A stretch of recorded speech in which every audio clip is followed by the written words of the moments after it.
Snyder ইনভার্টারকে keypad করার জন্য খুব ইজিলি করা যাবে, শুধুমাত্র মোড বাটনটি প্রেস করেই এটা সম্ভব। তো একটা ইনভার্টারকে কিপ্যাড মোড অন করার জন্য মোড বাটন চেপে ধরে রাখতে হবে যতক্ষণ না এটি লোকাল বা এলওসি প্রদর্শিত হয়। এলওসি প্রদর্শিত হয়েছে, এখন এটি কিপ্যাড মোডে চালানোর জন্য প্রস্তুত রয়েছে।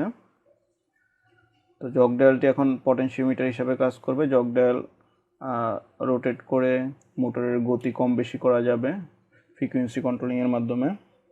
কিপ্যাডের রান বাটন, সবুজ কালারের যে রান বাটনটি রয়েছে, এটি প্রেস করলেই ইনভার্টারটি রান হবে। 50 হার্জ ইনভার্টারটি রান হয়েছে। এখন আমরা মোটরের গতি কম বেশি করার জন্য, প্রয়োজন মতো করার জন্য জগ ডায়ালটিকে রোটেট করতে পারবো। এন্টি ক্লকওয়াইজের মাধ্যমে স্পিড কমবে এবং ক্লকওয়াইজের মাধ্যমে স্পিড বাড়তে থাকবে।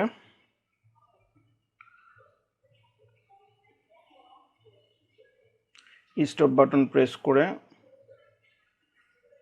মোটর স্টপ করতে পারবো।